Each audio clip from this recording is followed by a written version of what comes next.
Hora H do Agro, com Kellen Severo. Olá, sejam muito bem-vindos ao Hora H do Agro, um programa onde discutimos e analisamos os temas que mais importam para o agronegócio brasileiro. O Ministério da Agricultura suspende a exportação de carne bovina para a China após a confirmação de um caso de vaca louca com sintomas de caso atípico no Paraná. A contraprova do laboratório no Canadá deve sair até o dia 2 de março. Nós vamos entender os efeitos no mercado pecuário e preços ao consumidor. E mais, a Argentina registra 12 casos de gripe aviária e mantém a avicultura brasileira em alerta para o risco da entrada da doença aqui no país. Movimento Sem Terra realiza uma série de invasões de propriedades rurais no chamado Carnaval Vermelho. O governo federal libera 430 milhões de reais para ajudar os afetados pela seca no Rio Grande do Sul.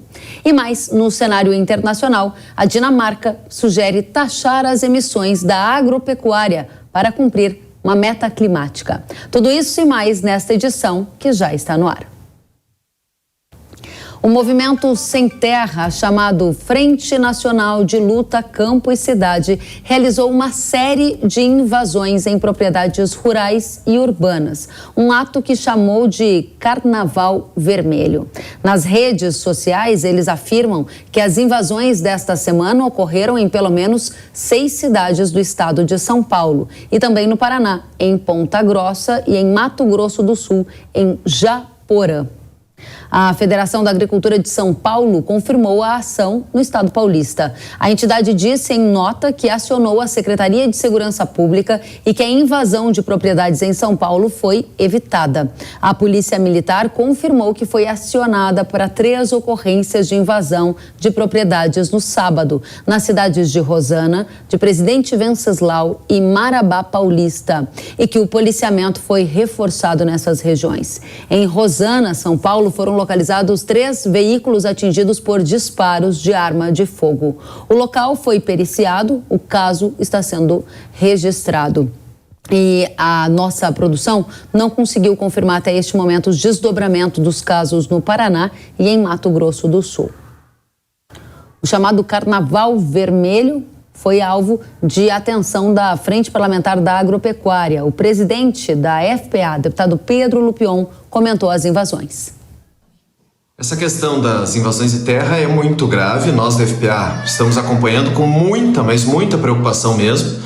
Infelizmente o governo não tem falado nada contra isso, pelo contrário, né? A gente vê alguns integrantes de partidos aliados do governo apoiando essas ações. O que o produtor rural tem que fazer é se garantir, né? Garantir o interdito proibitório, fazer com que a gente consiga ter o direito de propriedade respeitado e principalmente que a gente tenha o direito a ter a nossa propriedade. Isso está na Constituição. Invasão é crime. E infelizmente a esquerda tem uma visão completamente deturpada do que é certo e do que é errado. Alguns vídeos que estão rolando por aí, a esquerda está condenando a reação dos proprietários rurais, a reação dos produtores rurais e não a invasão criminosa dessas propriedades, a grande maioria, diga-se de passagem, produtivas. Como eu já disse em outras oportunidades, o INCRA tem mais de 90 milhões de terras para poder fazer reforma agrária. A União tem mais 90 milhões de hectares, a União tem mais 110 milhões e seria o suficiente para resolver a reforma agrária no Brasil, do mesmo jeito que nós fizemos nos últimos 4 anos. Mais de 400 mil títulos de assentamentos distribuídos, a reforma agrária de verdade, as pessoas recebendo seus títulos. E não José Rainha, um bandido conhecido no campo, conhecido por ser um marginal do campo, fazendo de volta esse terrorismo em diversas propriedades do nosso país. Obrigada, Pedro Lupion, deputado Lupion, pela participação aqui no Hora H do Agro e pelo comentário a esse Carnaval Vermelho. Em nota, a Associação Brasileira do Agronegócio, ABAG, afirmou que repudia todo e qualquer ato de invasão a propriedades públicas ou privadas destinadas à produção agroindustrial. A entidade pede que o governo intervenha junto às lideranças dos movimentos para apaziguar a vida no campo e diz que a ação desses movimentos trazem sérios prejuízos à imagem do Brasil e ela incentiva os concorrentes internacionais a acelerarem uma campanha contra o agro brasileiro. Mais entidades do agro se manifestaram. A Associação dos Produtores de Soja de São Paulo, a ProSoja São Paulo, disse em nota que o grupo Frente Nacional de Luta Campo e Cidade é comandado pelo ex-líder do MST, José Rainha. A entidade condenou veementemente a relativização do direito de propriedade, a destruição de patrimônio e a barbárie de práticas criminosas. A gente vai abordar esse tema que é de alto interesse da nossa audiência do agro com o nosso convidado, o Marcos Vinícius, ele que já está conosco para trazer as situações, atualizações, ele que é vice-presidente da ProSoja São Paulo. Seja muito bem-vindo ao Hora H do Agro.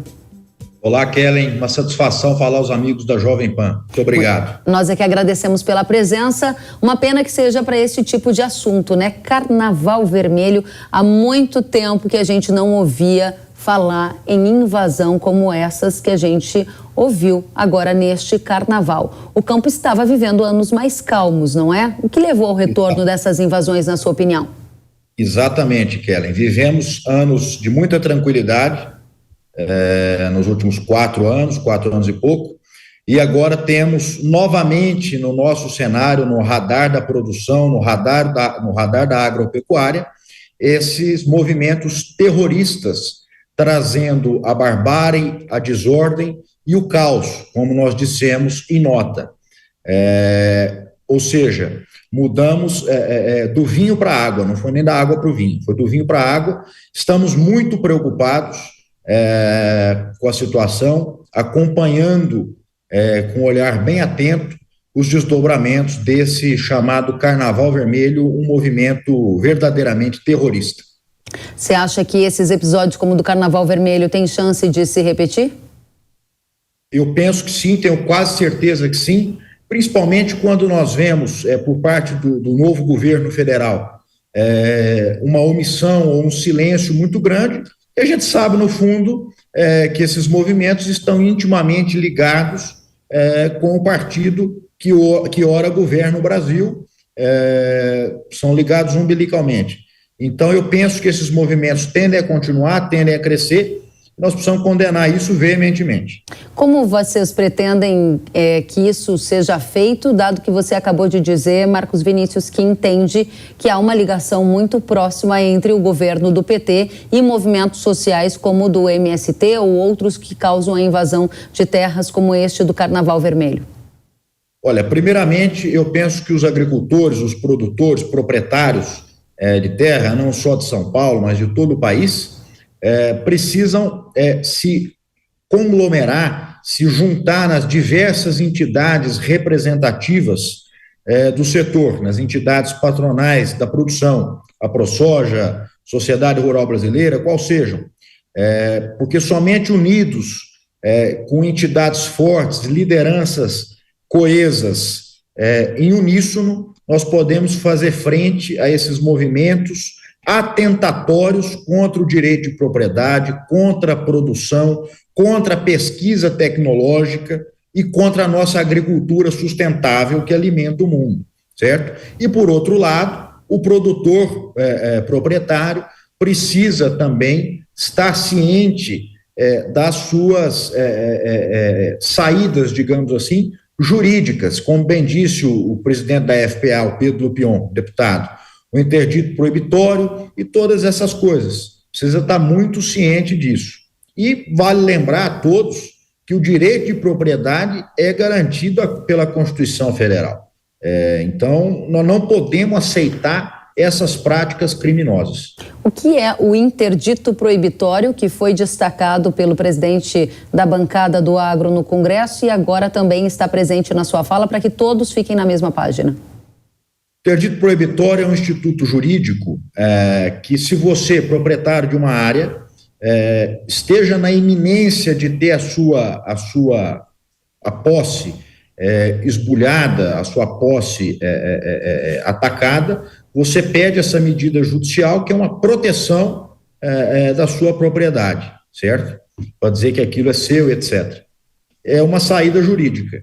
Mas eu penso que são algumas saídas que precisam ter. Saída jurídica, saída política E também precisamos fazer um esforço muito grande no setor de comunicação. Nós precisamos levar a mensagem para as populações urbanas que o agro brasileiro produtivo, sustentável, socialmente correto, produz alimentos saudáveis, corretos, da melhor maneira possível.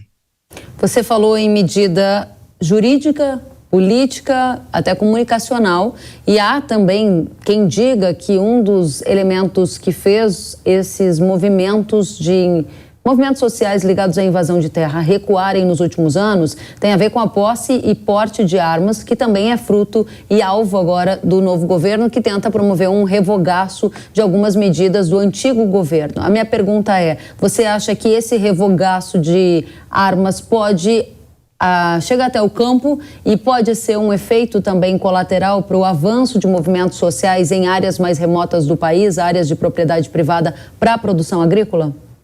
Com certeza, Kellen.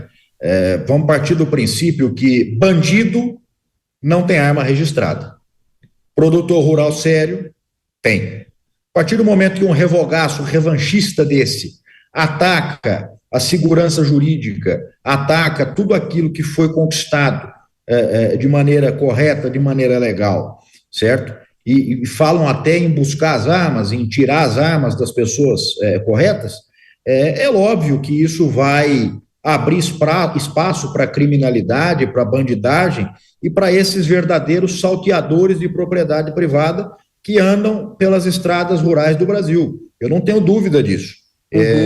Se você pegar nos últimos anos, mesmo com o aumento expressivo do número de armas de fogo na mão da população de bem, o índice de criminalidade caiu drasticamente no país. Então, é proporcional a coisa. A gente está falando aqui de uma situação de proteção, antes que a invasão ocorra. E aí você falou da medida judicial, tratou da medida política, comunicacional e ainda falou do viés da segurança através do porte de arma para proprietários rurais que ficam muitas vezes em áreas bastante remotas, distantes de postos de policiamento. O último ponto que eu gostaria de saber, na sua opinião, existe uma situação hoje em que há no campo um medo do avanço dessas invasões? Sim ou não? Existe, sim. Principalmente em áreas remotas do país, em áreas complicadas. Existe sim, com certeza. Agora tem uma outra questão, né? Se existe essa preocupação, existe esse carnaval vermelho que é alvo aqui da nossa atenção, existe uma decisão que foi tomada em outubro do ano passado pelo ministro do Supremo Tribunal Federal, Roberto Barroso, que determinou que os tribunais que analisam casos de reintegração de posse instalem comissões de conflito fundiário para mediar eventuais despejos. Essas comissões, elas devem acontecer antes de qualquer decisão do juiz, por exemplo, e ela vai ocorrer mesmo nos locais em que já havia uma determinação de reintegração de posse. Se, bato na madeira, eventualmente a sua propriedade rural for invadida, você está de mãos quase que atadas para reintegrar sua posse? Sim. Sabe que esses comitês, esses conselhos, eles me lembram muito os sovietes da União Soviética, onde você delega o poder de decisão a pessoas que não têm nada com aquilo. Isso é muito preocupante, porque nós temos a lei precisa ser cumprida. E o que nós vemos no Brasil é um completo desrespeito à segurança jurídica, um completo desrespeito às leis e à Constituição da República. O que se faz de agora em diante, até porque muita gente está assistindo essa entrevista, muita gente comunga do mesmo sentimento que você, de insatisfação ao ver esses episódios de invasão de propriedade privada, num movimento chamado de Carnaval Vermelho, em que várias propriedades em diferentes regiões do país foram alvo desse movimento. O que fazer? O que fazer? Volto a dizer, estar ciente das opções jurídicas, fortalecer as entidades para nós atuarmos politicamente. Para você ter uma ideia, a ProSoja São Paulo representa a produção de soja do estado, mais de 1 milhão de hectares de soja, os produtores de soja e milho do estado, fortalecer as entidades, cobrar dos nossos representantes em Brasília, os parlamentares, senadores, deputados, posições contrárias, veementemente contrárias ao crime, à barbárie e à desordem, porque isso não vai levar o Brasil a lugar nenhum, senão ao caos. Muito obrigada a você, vice-presidente da Associação dos Produtores de Soja de São Paulo, Marcos Vinícius Faleiros. A gente agradece por você estar aqui falando em nome de muitos produtores rurais que acompanham com atenção este tema. Volte sempre, é muito bem-vindo. Muito obrigado, Kellen. Eu que agradeço. Obrigada a você. E nós pedimos um posicionamento do Ministério da Agricultura sobre o assunto, mas até o fechamento dessa edição não tivemos retorno. E agora a gente troca de tema e a nossa pauta é a questão indígena. A possibilidade de que mais áreas sejam demarcadas como terras indígenas no Brasil. A ministra dos Povos Originários, Sônia Guajajara, tem afirmado à imprensa que mais de 10 áreas pelo Brasil podem ser homologadas como indígenas, que ao todo somam cerca de 1.500.000 hectares. Vamos ouvir. Nós temos 14 processos identificados já, que estão com os estudos prontos, né, já concluídos, já tem a portaria declaratória. Nós temos uma terra no Ceará, 2 terras na Bahia, uma terra na Paraíba, aí Santa Catarina, Rio Grande do Sul, Acre, Amazonas e Mato Grosso. Então esses processos estão prontos e a gente espera também que o presidente Lula possa assinar a homologação. Nós preparamos uma arte para você acompanhar, quem vê a gente na televisão, com essas áreas que podem ser demarcadas, conforme disse a ministra Guajajara. Você vê a localização dessas regiões espalhadas pelo Brasil. Eu quero chamar a atenção para as regiões, por exemplo, de Santa Catarina, em Palhoça e Abelardo Luz. E também quero chamar a atenção para Mato Grosso, São Félix do Araguaia. Essa demarcação pode atingir áreas de produção agrícola. Então, está aí o mapa das áreas que podem ser demarcadas como indígenas, muito em breve, assim que o governo federal fizer a homologação destes mais de 10 pontos que estão na tela para quem acompanha a Jovem Pan News. O nosso foco de atenção a partir de agora vai ser áreas, por exemplo, do sul, como Santa Catarina, onde há uma forte concentração de produção agrícola, e também áreas do centro-oeste, como Mato Grosso, onde também há uma forte concentração agrícola.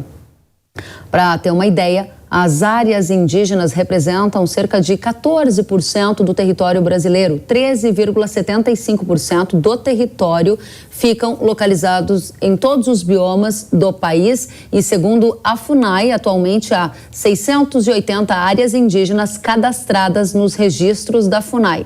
Desse total, 443 áreas já estão homologadas ou regularizadas como indígena e 237 estão sob análise. No mapa, para quem nos assiste pela televisão, a gente vê a elaboração da Embrapa, onde estão localizadas as áreas indígenas já existentes no Brasil. Vamos tratar de demarcação de terras indígenas e efeitos para agronegócio lá no sul do país com o secretário de Agricultura de Santa Catarina. Santa Catarina, que é um dos estados que está pronto para ter mais áreas demarcadas, conforme falou a ministra do Lula, Sônia Guajajara. Valdir Colato, secretário de Agricultura de Santa Catarina, é o nosso convidado. Seja muito bem-vindo, secretário, à Jovem Pan News. Uma satisfação tê-lo conosco. Obrigado, Keller. Estamos à disposição aqui em Santa Catarina, preocupados sim com a questão indígena também. Essa é uma questão que eu gostaria de entender. Por que há a preocupação? É porque estas áreas que estão prontas para serem demarcadas são áreas hoje onde há produção agrícola, onde vivem famílias que vivem de agricultura e pecuária, por exemplo? Exatamente. Além da área Morro dos Cavalos, que corta a BR-101, né? Nós temos aí problemas muito sérios, 196 hectares, passando para 2.004 hectares, onde nós teremos aí dificuldades imensas para até a área urbana. E para a passagem dessa área, está se propondo aí fazer um túnel que custa 300 milhões de reais, que foi bloqueada pelo Tribunal de Contas da União e está aí com um impasse na duplicação da BR-101, que é aqui em Palhoça, perto da capital Florianópolis.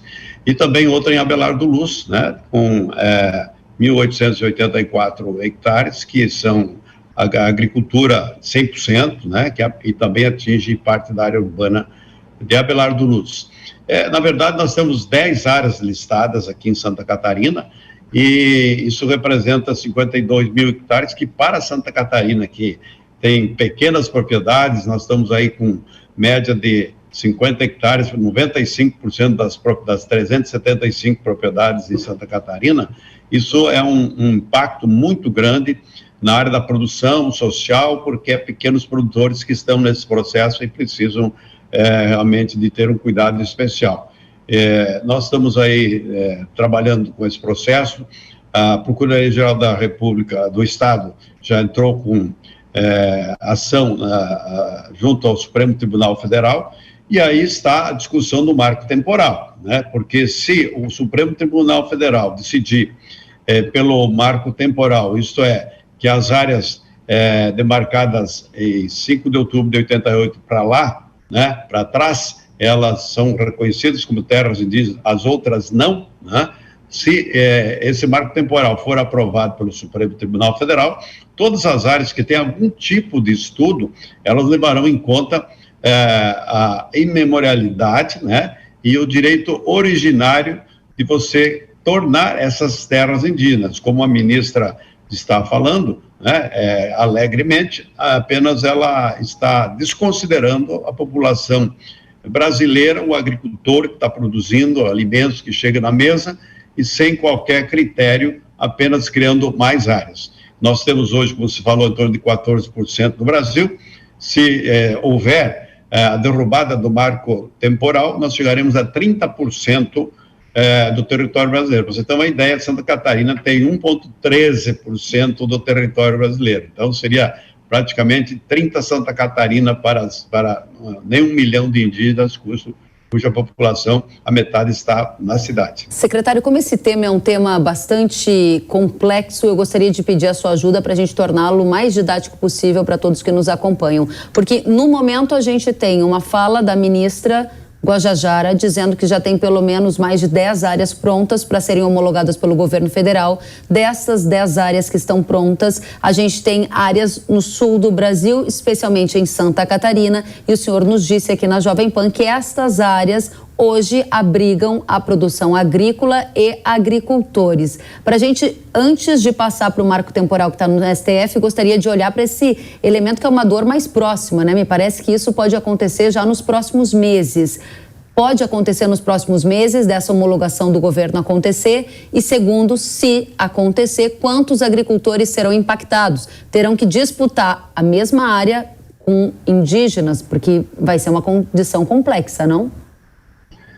Dessas 10 áreas, as anunciadas foram 2 áreas, que é a Morro dos Cavalos, que pega também perímetro urbano, e a Imbu, que é em Abelardo Luz. Aí nós temos nessas 2 áreas mais ou menos 500 famílias, né, que são produtores, que produzem milho, arroz, soja, suínos, aves, leite, enfim, todo um processo. E também pegam parte de áreas urbanas, né, que deverão, então, ser tornadas indígenas, que a gente não sabe exatamente quantas pessoas impacta, mas com certeza muita gente está dentro dessas áreas que estão pré-demarcadas. Quantas famílias de agricultores familiares, ou seja, são propriedades com cerca de 50 hectares, que tipo de produção o senhor já respondeu? Tem soja, tem milho, tem pecuária leiteira, imagino. E como é que fica? Essas famílias seriam indenizadas? O governo estadual está preocupado com isso? Está conversando com o governo federal? Como é que se resolve isso, secretário?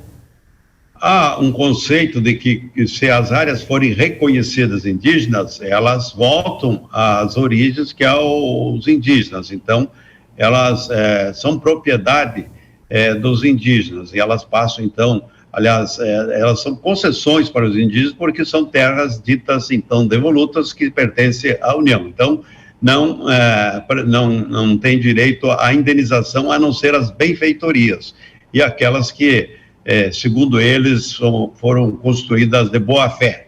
Boa-fé, não sei o que o pessoal entende disso, mas dizer que alguém soubesse que era terra indígena e fosse construir alguma coisa lá. Mas são mais com 150 anos de escritura pública dada pelo Estado né, e que foi agora querendo ser transformado em indígena. Então, na verdade, teria que, se você ver legalmente, o Estado indenizar os agricultores, porque hoje essas áreas são propriedade do Estado. Só que aí a gente chega num ponto ainda mais delicado, secretário, que são famílias que há décadas construíram as suas histórias nesses lugares, e se eu gostaria de entender, elas têm o título de propriedade, e aí elas estão sendo convidadas a se retirar, grosseiramente dizendo, com uma mão na frente e outra atrás? Exatamente. Nós temos problemas do seguinte sentido.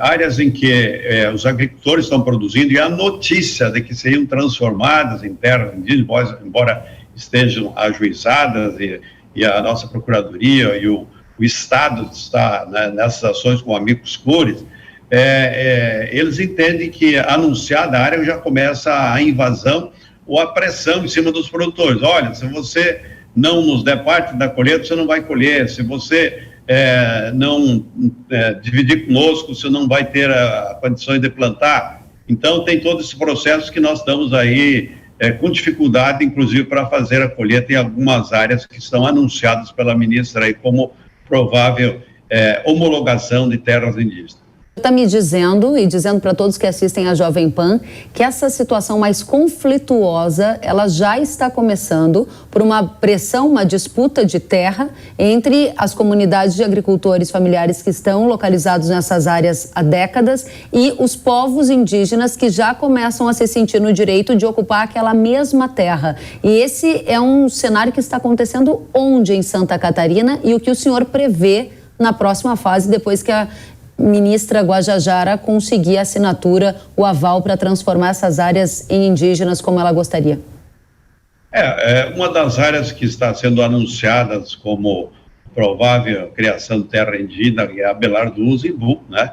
Onde há esse conflito há muito tempo, onde os indígenas entraram numa área, depois saíram, agora estão nas margens dessa área e fazendo então esse tipo de vamos dizer, chantagem. Se não deixar parte da produção, nos der certa quantidade da colheita, nós vamos impedir que seja feita a colheita. Nós temos esse conflito há alguns anos já, e agora se agudizou pela notícia que chegou, que a ministra está anunciando como uma área que vai ser homologada como área indígena. Secretário, o senhor há muitos anos faz parte do agro brasileiro, sabe que a gente já teve situações de conflito, até derramamento de sangue, infelizmente eu preciso lembrar disso, em função de conflito de terra no Brasil. Essa situação estava apaziguada e agora o que o senhor está me dizendo é que os ânimos começam a ficar mais exaltados novamente. Como o Estado de Santa Catarina pretende resolver essa situação? Os produtores rurais serão obrigados a deixar as suas residências?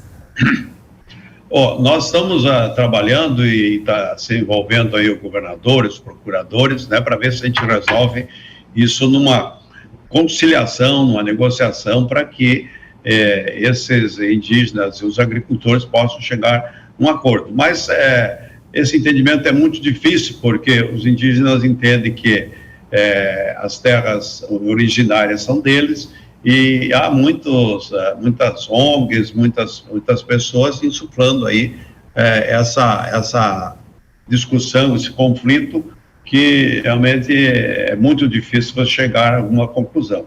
Então, na verdade, hoje a decisão é mais da justiça do que qualquer trabalho de você buscar a conciliação através do diálogo.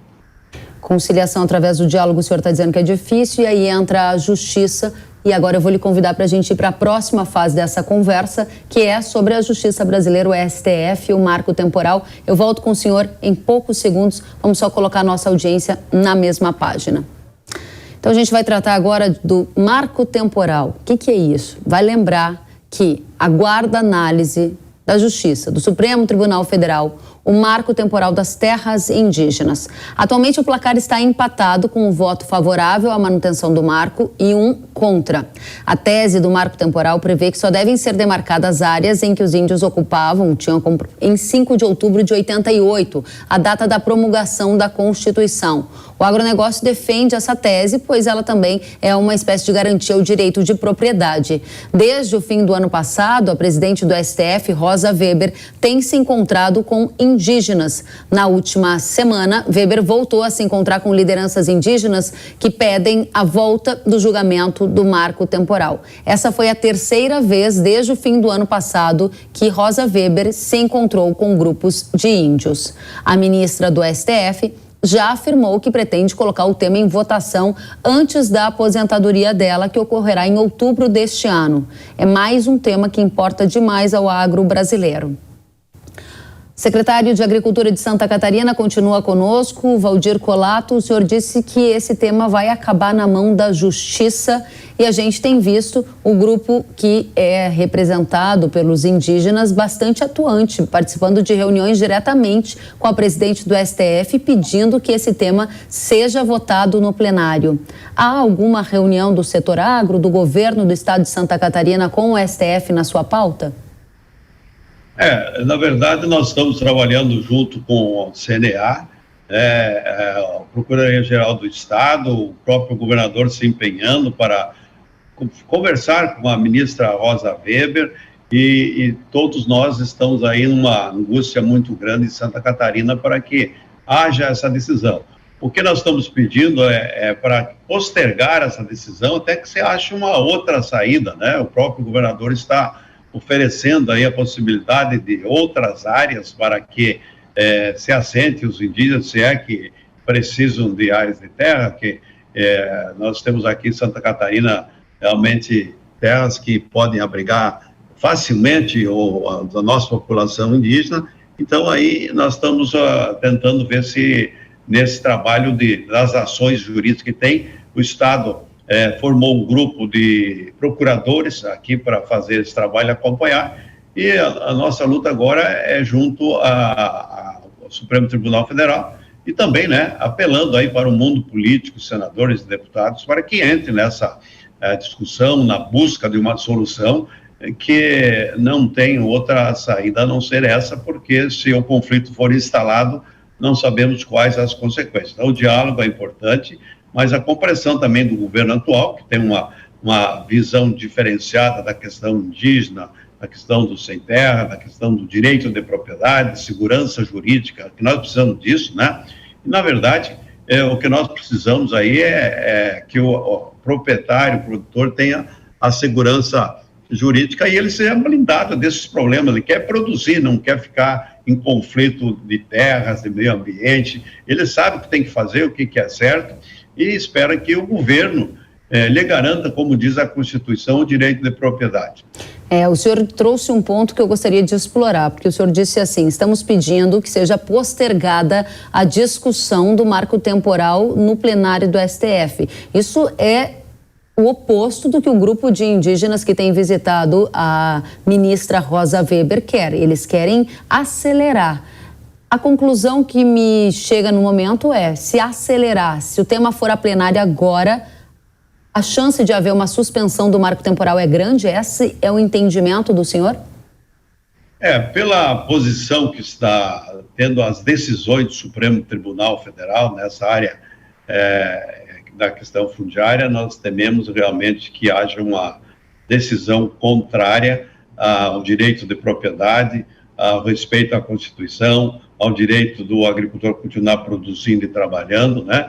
E sabemos que o problema dos indígenas não é terra, eles precisam de atendimento, precisam de cidadania, precisam que eles possam trabalhar, produzir, que é o que está se fazendo em Santa Catarina.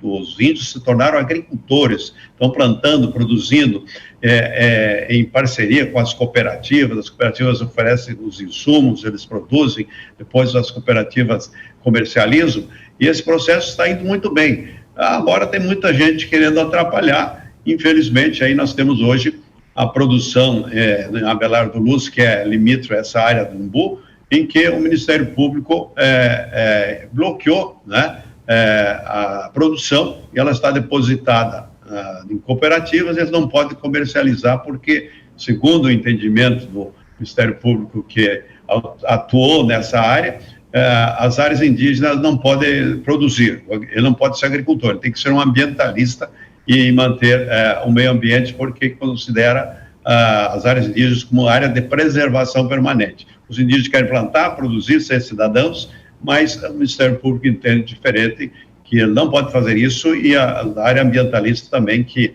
a área indígena é área de preservação permanente, portanto não pode ter atividade econômica e nem agricultura.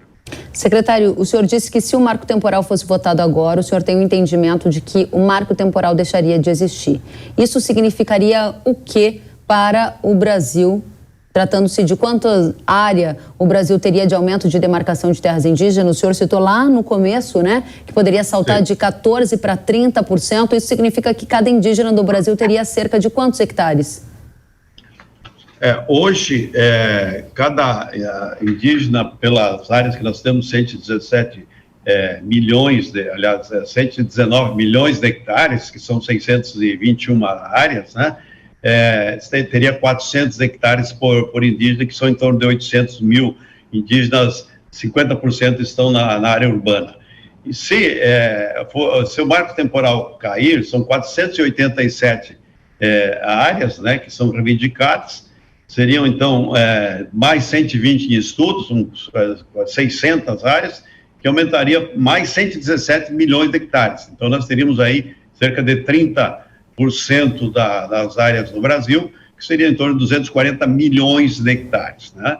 E isso levaria, cada indígena do Brasil teria em torno de 900 hectares. Então, bem mais do que os 50 hectares que os agricultores da região de Abelardo Luz dispõem atualmente. Exatamente. Abelardo Luz 90% tem 15 hectares, 95% chega a 50 hectares. Essas são as propriedades de Abelardo Luz e de Santa Catarina. Claro que tem alguma maior, mas no geral essa é a divisão das nossas áreas de terra aqui em Santa Catarina, compostas por pequenos agricultores que produzem muito e que precisam continuar sua atividade. Secretário, a sua mensagem final para a audiência da Jovem Pan, que é uma audiência espalhada por todo o Brasil, tem muita gente em centros urbanos, tem muita gente do agro e tem muitos que estão sendo apresentados a esse debate de expansão de demarcação de terra indígena em área de produção agrícola, chance de desapropriação de centenas de famílias de pequenos agricultores, como em estados de Santa Catarina, tentativas de achar soluções. Eu gostaria que o senhor resumisse e desse uma mensagem clara. O que a população brasileira tem que saber sobre esse tema?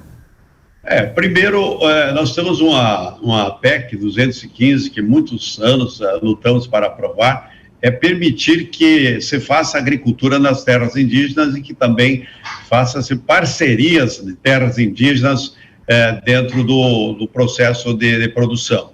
E eu espero que isso aconteça. Mas, além disso, nós temos que trabalhar fortemente num processo de sensibilizar a sociedade brasileira que os indígenas são brasileiros como todos nós. Então, nós temos que trabalhar uma legislação que permita que todos os brasileiros tenham direitos e deveres, índios ou não índios, e que os indígenas mantenham a sua cultura, que a gente proteja a sua cultura, mas que eles sejam cidadãos brasileiros que possam trabalhar, produzir e se transformar em agricultores, que é o que a maioria quer fazer, e certas ONGs ou pessoas que não entendem esse processo, têm outros interesses, não permite.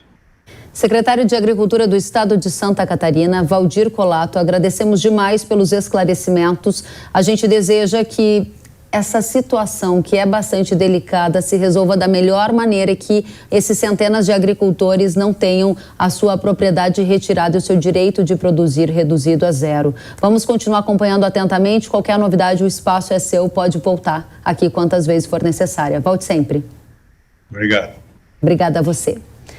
Nós vamos para um rápido intervalo e na volta você vai ver que o Brasil suspendeu temporariamente os embarques de carne bovina para a China após a confirmação de um caso de vaca louca com características de atípico no Pará. A gente vai entender os efeitos no mercado de carnes e grãos de agora em diante. Voltamos já já.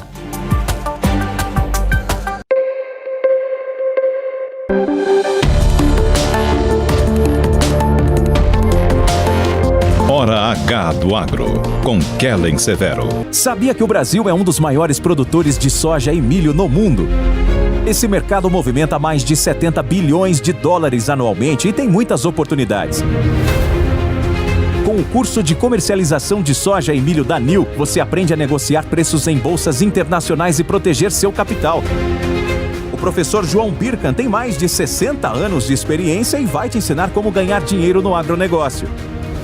Quero garantir uma taxa melhor do dólar para daqui a 12 meses. Esse curso é ideal para você que quer trabalhar com trading de soja e milho no mercado financeiro e para você que é produtor e quer potencializar os lucros com sua safra. Ingresse no setor que mais cresce no Brasil. Acesse nilcursos.com.br e inscreva-se.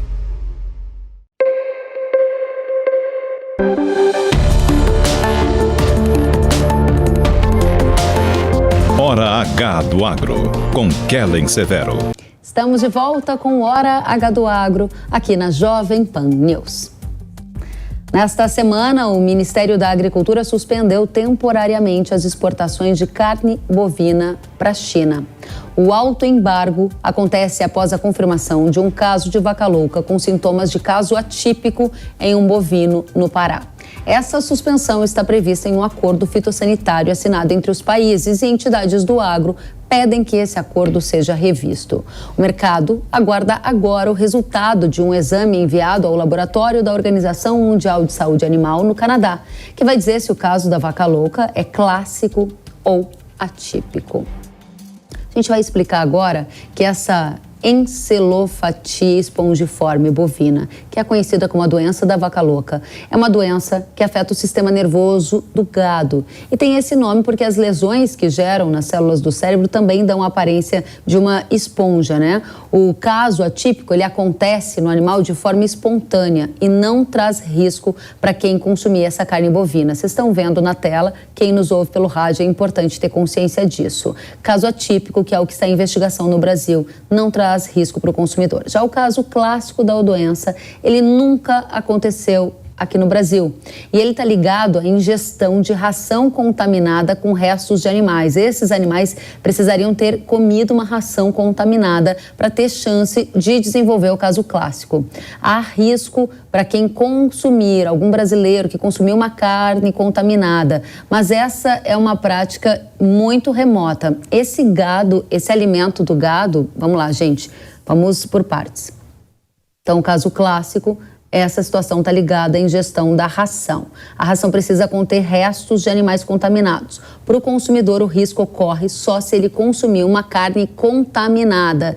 E essa é uma condição muito, muito difícil de acontecer. Por isso que a gente classifica que o risco é considerado insignificante. De toda forma, esse teste, essa contraprova foi enviada ao Canadá e a gente está esperando para entender se trata-se de um caso clássico ou de um caso atípico. Há uma grande probabilidade, de acordo com várias fontes com as quais eu conversei, de se tratar de um caso atípico, o que significa que não há risco para consumidores e também não há risco de contaminação do rebanho. Vale também lembrar que este animal lá do Pará, ele era alimentado a pasto, ou seja, a chance ainda mais remota da gente ver a ocorrência de um caso clássico, o que nunca aconteceu aqui no Brasil. A preocupação do agronegócio é que, da última vez que um caso de vaca louca atípico foi registrado aqui no Brasil, a China ficou mais de 3 meses sem comprar carne bovina brasileira, o que causou um impacto expressivo nos preços do boi gordo. Para quem nos acompanha pela tela, a gente vai ver que, pensando nessa situação que poderia acontecer, a Bolsa Brasileira, que negocia os contratos de boi na B3, já precificou a preocupação de uma ausência mais prolongada da China no mercado. E por isso, quem acompanha pela TV pode ver que na volta do feriado de carnaval a gente tinha uma arroba acima de 300 e ela caiu abaixo desse patamar, chegando a operar abaixo de R$290 por arroba. As negociações das ações de frigorífico também tiveram uma queda mais acentuada em alguns dias dessa semana que terminou. Chegaram a cair 4% as ações de JBS e Marfrig. O ministro da Agricultura, Carlos Fávaro, ele concedeu uma entrevista exclusiva à Jovem Pan e disse que o Brasil vai solicitar uma revisão do protocolo sanitário para que no futuro não seja necessária a autossuspensão das exportações de carne bovina para a China diante da desconfiança de um caso atípico de vaca louca. Vamos ouvir. Como foi tão esclarecedor, tão aberto às informações que eles necessitaram, e já recebemos o feedback do governo chinês. Olha, não precisa nesse momento mandar os secretários para cá, estamos satisfeitos com as informações e com a transparência na qualidade das informações, e nós vamos tratando através do nosso corpo técnico, até da embaixada. Aguardamos, então, o resultado da análise feita no Canadá sobre a tipificação, e aí voltamos, então, a discutir algumas dúvidas que possam ter para que possamos levantar essa suspensão de exportação. A credibilidade se faz com a agilidade na informação, mostrando que o nosso sistema de defesa está atuante, tem responsabilidade com a qualidade da carne brasileira, que não se omite em fazer nenhum tipo de informação. Por isso tratamos dessa forma o protocolo com o governo chinês, recebendo aqui o embaixador, avisando instantaneamente o governo chinês. Foi um pedido, uma determinação do presidente Lula, e assim estamos fazendo, para que o mercado se sinta menos apavorado, que sinta que não tem o que esconder. Muito bem, não temos o que esconder e temos que entender o que vem pela frente. Por isso, convidamos o consultor agro do Itaú BBA, César de Castro, que está conosco para explicar, né, César, quanto tempo, na sua opinião, a China pode ficar fora das compras de carne bovina do Brasil? O ministro Fávaro acabou de dizer que está sentindo um certo otimismo, digamos, de que a China pode voltar logo às compras. O que você está observando de tudo isso, hein? Seja bem-vindo. Obrigado, Kellen. Prazer falar com você. Olha, eu também estou otimista, meu sentimento é positivo, né? É diferente do que aconteceu há pouco mais de um ano, né? Em 2021. Naquela ocasião houve um atraso na comunicação, eram 2 animais em estados diferentes, e isso pode ter, é só uma hipótese minha, isso pode ter gerado esse atraso grande, que foram mais de 100 dias lá. Dessa vez, tudo foi muito rápido, a descoberta, a notificação, e espera-se, né, que as respostas venham mais rápido também por parte dos chineses. Vale dizer que a carne está cara, né, na China, a carne bovina. A gente vem observando aqui uma queda dos preços nossos de exportação, mas essa queda não chega no consumidor chinês por conta da desvalorização da moeda que teve o ano passado. Então, o produto lá está caro. Os Estados Unidos também são outro fornecedor, estão com os preços altíssimos e vão produzir menos carne bovina esse ano. E no médio prazo é difícil imaginar que a China queira e possa substituir o Brasil completamente, porque somente a Argentina e o Uruguai não conseguem atender durante muito tempo. Então, meu sentimento, mais até pela razão da celeridade no processo, é de que isso vá se resolver rapidamente. E é muito confortante ouvir o ministro falar que busca-se uma mudança desse protocolo que determina o autoembargo da nossa parte quando isso acontece. Porque não haveria nenhum sentido e nenhuma preocupação, nem econômica nem de saúde, para um caso atípico levar ao bloqueio de toda a exportação para a China, que é o nosso principal cliente. Então, é claro que essa decisão está na mão deles, né? Cabe a nós aqui só aguardar, mas por várias razões, e principalmente pela agilidade do processo, eu acredito que devemos ter bons sinais rapidamente. É importante que isso aconteça. Muito bem. Você falou em otimismo de que essa retomada das vendas seja célere à medida que a gente tem uma confirmação dessa contraprova que está no Canadá, de que se trata de um caso atípico, e na sequência o governo já sinaliza a intenção de revisar esse protocolo sanitário. Houve exagero do mercado? As quedas no preço da arroba, as quedas nas ações de frigoríficos vão recuperar já nos próximos dias? O que você enxerga para o futuro? Eu acho que se reabrir, recupera sim, o mercado volta para o eixo. Eu não diria que é um exagero, isso é natural do mercado futuro, ele é sempre muito mais frenético e sensível a qualquer alteração. Não é estranho também esse impacto grande, porque o último caso foi extremamente traumático, né? Em um final de 2021, pegou os confinadores com muito volume grande de gado para sair dos confinamentos, a arroba desmontou, né? Caiu muito o preço, os prejuízos foram enormes. E as empresas também tiveram prejuízos. Alguns frigoríficos de pequeno, médio porte, que tem praticamente só a China, né, no seu mix de mercados externos, sofreram muito. Então, eu acho que não é um exagero, não, dado a complicação que pode vir se a gente não ter essa reabertura relativamente rápido. Você falou que a recuperação, então, ela está associada à reabertura desse mercado para a China. Algum outro país comprador de carne bovina do Brasil suspendeu as nossas compras? Que eu saiba, até aqui não, Kellen. Da outra vez a gente também teve, né, alguns probleminhas, se não me engano, com a Rússia, a Arábia Saudita, não tenho absoluta certeza, mas o principal que está em jogo aqui, sem dúvida, é a China pela relevância, né, mais de 60% da nossa exportação, mas é algo a ser acompanhado, né, e principalmente é absolutamente fundamental que nós não estejamos errados, que seja de fato um caso atípico. Porque se não for, aí tudo se complica muito mais. Com certeza, a gente torce para continuar com esse status, né, que temos de não ter registrado um caso clássico da doença. Estamos torcendo para que seja atípico, as evidências apontam nessa direção, mas é claro, precisamos esperar esse teste que deve sair até o dia 2 de março. Qual a tendência de preço da arroba do boi até lá? Vai continuar caindo ou a partir de agora estabiliza? Eu acho difícil, Kellen, a gente vê uma estabilização, tá? O mercado, como você falou, exagerou muito, né, no primeiro dia, anteontem, na quarta-feira. Ontem já foi o físico, né, o indicador CPEA caiu mais de 10%, então o mercado também em pânico, né, muito complicado, os frigoríficos obviamente saem das compras nesse período, então eu não apostaria no fim da queda não, tá? Acho que o período, o curto prazo é bem complicado a gente voltar a ter essa sinalização, e pode demorar um pouco mais. Acho que o mercado futuro vai cobrar um preço aí, né? Pode cair mais, e o físico também, porque lamentavelmente as compras diminuem e há um volume de gado que vai continuar vindo, né, para o abate, né, principalmente gado de confinamento, que não tem muito o que fazer. Muito bem, e aí o consumidor da Jovem Pan, consumidor brasileiro que ouve essa notícia, ele já entendeu que risco para o consumo não tem, mas ele quer saber se vai ter um efeito no preço dele. Se o preço da arroba, que é o preço que é pago ao pecuarista, cair, ele fica pensando, bom, então quer dizer que o preço que eu pago pela minha carne no mercado também vai cair. Tá certa essa conclusão? Não, acho que não. Existe uma transmissão, né, Kellen, entre os elos da cadeia, produtor, atacado, varejo. Se essa suspensão for rápida, eu imagino que a carne não vai ter grande efeito no varejo.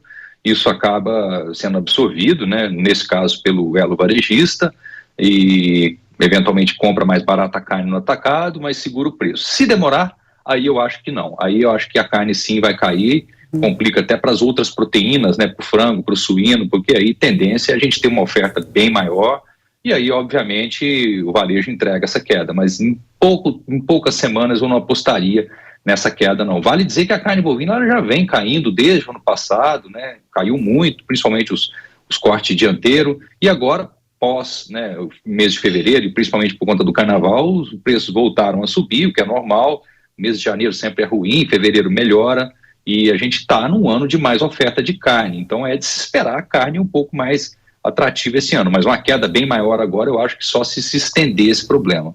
A conta parece que vai ficar mesmo para o setor agropecuário, né? Obrigada, César. Volto com você em um instantinho para a gente falar de um outro tema que interessa demais.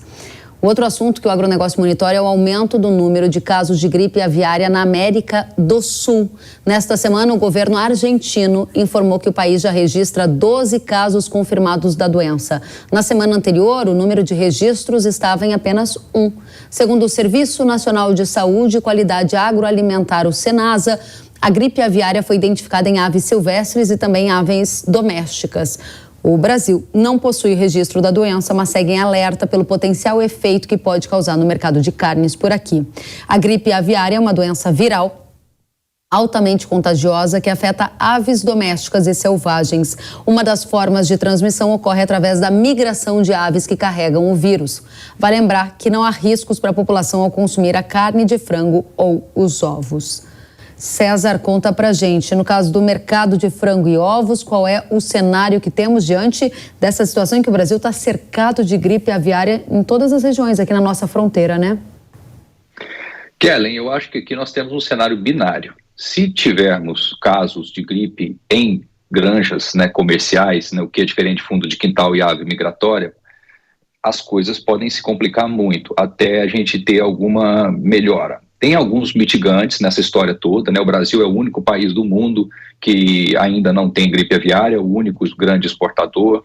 o frango, o ovo está caríssimo nos Estados Unidos, também é outro peso pesado, a Europa, tem todo tipo de razão para que tenha uma mudança de paradigma em caso de ocorrência no Brasil. Se não ocorrer, eu acho que o cenário continua como está, os preços, né, em nada caíram, nossa produção de ovos está robusta, inclusive estamos sendo bastante acessados, estamos super otimistas com a exportação esse ano de carne de frango, de ovos, porque o Brasil está aproveitando essa complicação no mundo todo.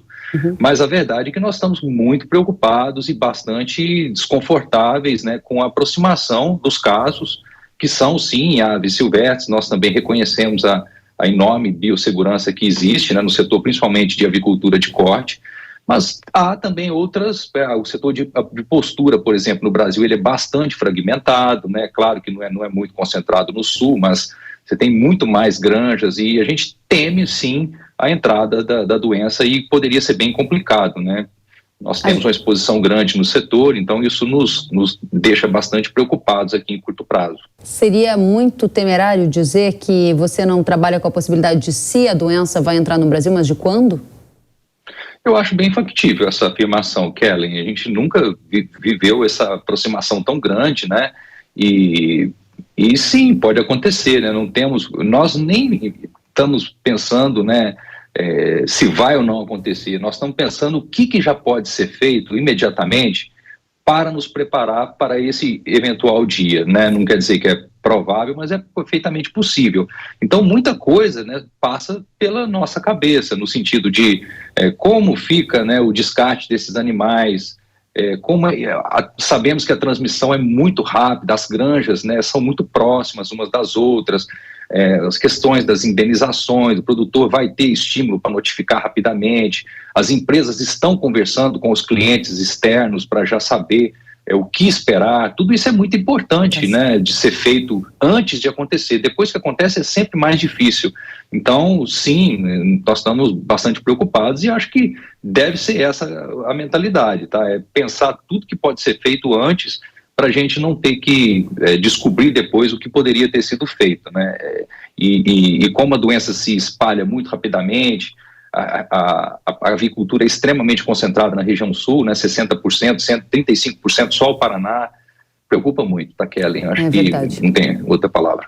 É realmente um cenário preocupante, e aí o efeito é cascata, né, para grãos, porque a ração animal acaba tendo efeitos também para a formação de preços da proteína animal aqui no Brasil. A gente continua torcendo muito, muito que essa doença passe longe daqui, mas é claro que não vale só torcer, tem que se preparar para os cenários que podem vir pela frente. César de Castro, consultor agro do Itaú BBA, é sempre um prazer recebê-lo, volte sempre. Foi um prazer, Kellen, até a próxima. Até a próxima. O Conselho Climático da Dinamarca defendeu nesta semana a criação de um imposto sobre a emissão de gases da agropecuária. O documento divulgado pela entidade afirma que a taxação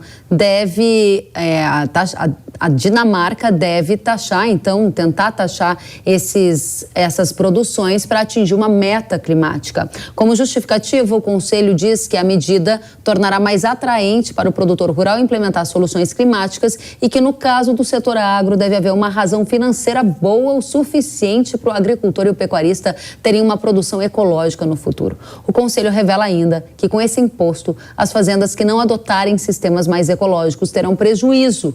E cita as fazendas de leite e de gado de corte como as potencialmente mais afetadas, já que poucas alternativas de mudanças que tornem a atividade mais verde.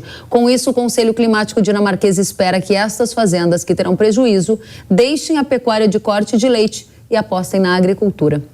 O Conselho Climático afirma que a sugestão de taxação será adotada pelo governo da Dinamarca e que um grupo de especialistas deve analisar mais de perto as possibilidades. Vale lembrar que no ano passado a Nova Zelândia também apresentou uma proposta desse tipo e abriu uma consulta pública para ouvir a população sobre o tema. É o avanço dessa agenda verde que a gente reiteradamente tem coberto aqui com sinalizações de alguns governos que tentam taxar a produção agropecuária para cumprir metas climáticas. O governo federal autorizou o repasse de 430 milhões para ações emergenciais aos afetados pela seca no Rio Grande do Sul. Segundo o ministro do Desenvolvimento Agrário, Paulo Teixeira, o objetivo é realizar a concessão de crédito e atender 40 mil agricultores familiares. Para os produtores de baixa renda, incluídos no cadastro único do governo federal, haverá um repasse emergencial extra via Bolsa Família de até R$ 2.400 a mais de 10 mil famílias. O Hora H do Agro de hoje fica por aqui. Obrigada pela companhia. Nos vemos na próxima semana. Até lá. Tchau, tchau.